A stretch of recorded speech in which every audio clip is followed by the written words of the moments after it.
کہتا ہے یہی ہوں کہ انسان اس وقت بڑا نہیں ہوتا ہے جب بڑی بڑی باتیں کرتا ہے، بلکہ انسان اس وقت بڑا ہو جاتا ہے جب چھوٹی چھوٹی باتوں کو سمجھنے لگتا ہے۔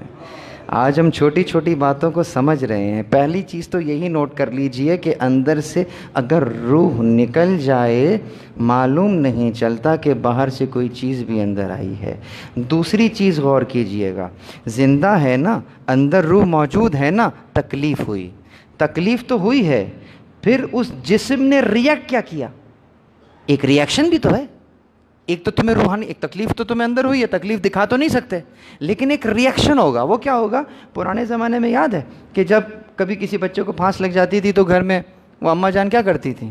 وہ بس ہلدی لی اور کچھ لیا، ایسے پٹی کر کے باندھ دیا ہے۔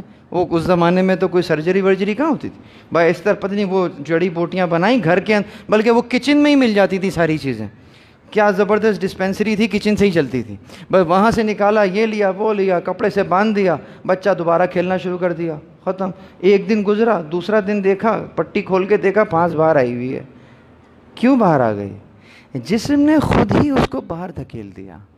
جسم نے کہا یہ میرے لیے نہیں ہے، یہ میرے جسم کا حصہ نہیں ہے، اس سے مجھے تکلیف ہو رہی ہے، اس کو باہر کر دو۔ سمجھ میں آئی بات؟ یہ زندہ جسم کی علامت ہے کہ جب کوئی خارج سے باہر شے اندر آ گئی ہے، اگر جسم زندہ ہے تو اس باہر سے آئی ہوئی شے پر ریٹیلیشن کرے گا، ریاکشن شو کرے گا اور اس کو تھرو آؤٹ کر دے گا۔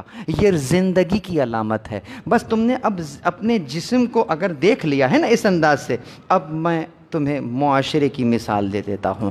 بالکل اسی طریقے سے ایک معاشرہ ہے، اس معاشرے کی بھی ایک روح ہے۔ جب اس معاشرے میں سے روح نکل جاتی ہے تو اس معاشرے میں اگر خارج سے کوئی شے آئی ہے تو اسے پتہ ہی نہیں چلتا کہ اندر آیا کیا ہے۔ کیوں؟ اس لیے کہ مردہ ہو گیا ہے۔ اور اگر یہ زندہ ہو تو پہلے درجے میں تو بہت تکلیف ہوتی ہے، اور اس تکلیف کے بعد پھر یہ معاشرہ ریئیکشن شو کرتا ہے اور خارج سے آئی ہوئی ثقافت کو، خارج سے آئی ہوئی تہذیب کو باہر نکال دیتا ہے۔ اس تہذیب سے میرا کوئی تعلق نہیں ہے عزیزو۔ اب آؤ، یہ کام کون کر رہا ہوتا ہے؟ اس چیز کا نام کیا ہے؟ میڈیکل سائنس سے اگر پوچھتے ہیں تو وہ کہتی ہے کہ باڈی کے اندر جو یہ نظام کام کر رہا ہے اس کا نام تو امیون سسٹم ہوتا ہے، جسے آپ اردو میں کہتے ہیں قوت مدافعت۔ قوت مدافعت دفع سے ہے، دفع کہتے کس کو ہے؟ کہتے ہیں نا جاؤ دفع ہو جاؤ، تو وہ جو دفع ہے دور ہو جاؤ، تو وہ جو قوت مدافعت ہے، اگر تو واقعتاً قوت مند ہے، اگر تو واقعتاً طاقتور ہے تو باہر سے آئی ہوئی شے کو دفع کرنے کے لیے کافی ہے، لیکن اگر وہ کمزور ہے تو پھر باہر سے آئے ہوئے وائرس کا مقابلہ نہیں کر سکتی۔ بس اگر جسم کے لیے ڈاکٹر نے یہ کہا ہے نا، تو وہ جس نے تمہیں اس معاشرے میں قرار دیا ہے اور اس معاشرے کے لیے بھی کچھ قوانین وضع کیے ہیں، تو اگر تمہارے جسم کے اندر قوانین موجود ہیں جسے تم قوت مدافعت، قانون مدافعت کہہ رہے ہو، تو یہ بتلاؤ کہ کیا اس نے تمہارے معاشرے کے لیے کوئی قانون مدافعت نہیں رکھا ہوگا؟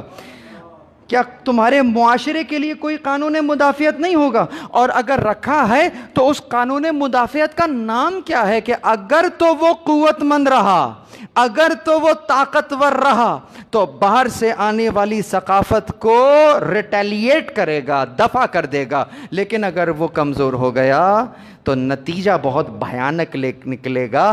اس قوت مدافعت کا نام ہے جو معاشرے کے لیے امیون سسٹم ہے، امر بالمعروف و نہی عن المنکر۔ امر بالمعروف و نہی عن المنکر، یہ معاشرے کا امیون سسٹم ہے۔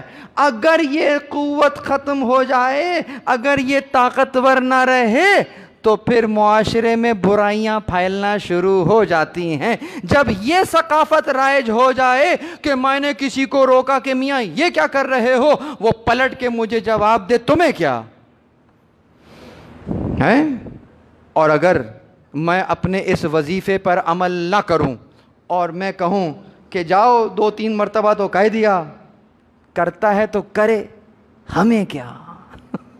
یہ دونوں ثقافتیں بڑی خطرناک ہیں. تمہیں کیا ہمیں کیا.